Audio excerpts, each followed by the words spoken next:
Okay, hi everybody. You're looking very... Can I get all of you to just stand up for a moment? Everyone's looking very tired. Okay, now you can sit down. Okay, since you want me to say a few words, I'll say a few words standing up first so I get my mind working. And then I promise you I'll sit down and I'll listen to your questions, and I hope we'll have a frank and honest discussion. First, let me say, I say this with all sincerity, I was very, very impressed by the presentations that just been made. You know, can I just get an insight? You promised me your teachers didn't get involved with writing those presentations, right? Yes? Yes or no? Did your teachers write your presentations for you? No, right? Come on, be a bit more convincing. Did your teachers write those presentations, or did what you just present reflect your own views? It's your own views, right? Serangoon? It's not your views? Ah, that's right, I wanted to hear. It's your own views.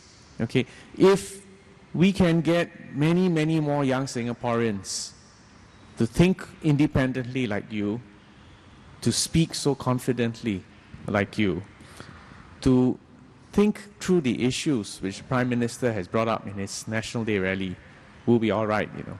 We will be all right, whatever happens in the future. I just wanted to leave you with a couple of thoughts before we open up for discussion. And this stream was started by what you presented to me. You know, Singapore is a very, very unique place. We didn't choose to be multiracial. You look around the room, most of us are here because our parents, our grandparents were born here. We didn't choose to have the exact mix of races that we have. It is, as you have said just now, something we inherited. There's something else that we didn't choose, you know. We didn't choose to be an independent, sovereign, island, city-state, to be independent on our own.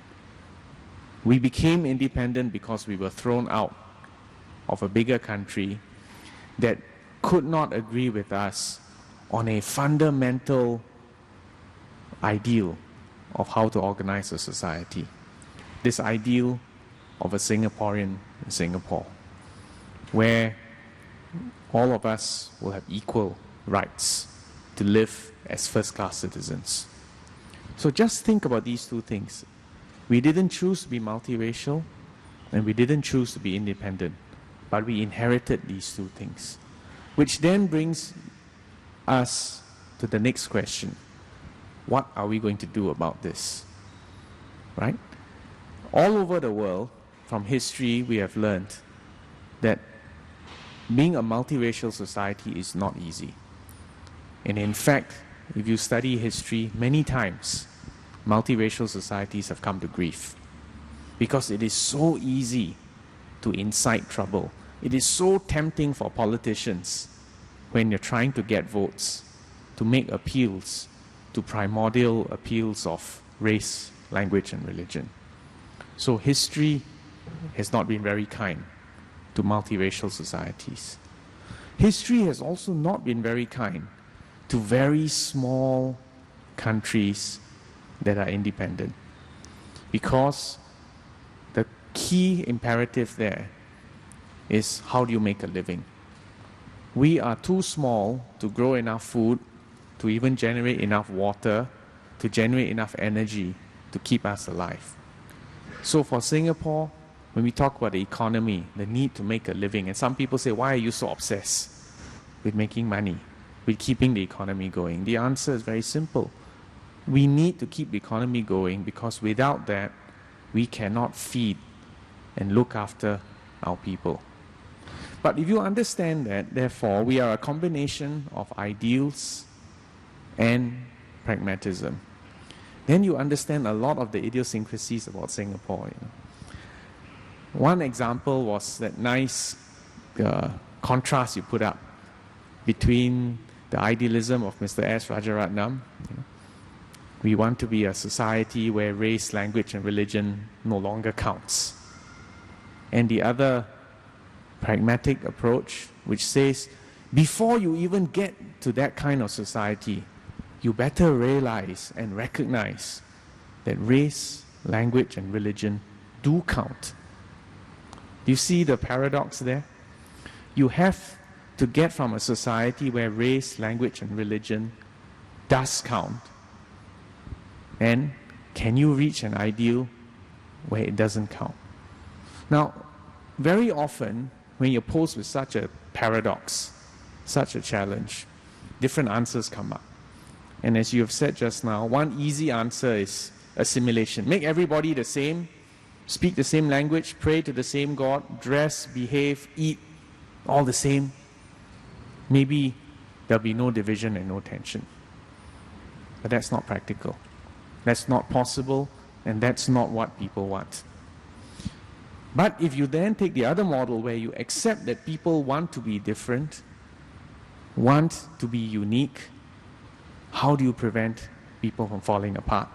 How do you prevent conflict, jealousy, envy, tension? And our solution, our uniquely Singapore solution, has been to create a society based on justice and equality. That you can be different, but you don't have to be afraid.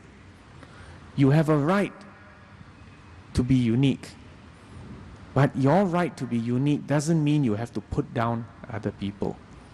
And the way to give people this security, this assurance that I can be unique without being afraid, is to make sure we have a level playing field where the rules are equally applied to everybody, and where you know that you are safe because there's the rule of law.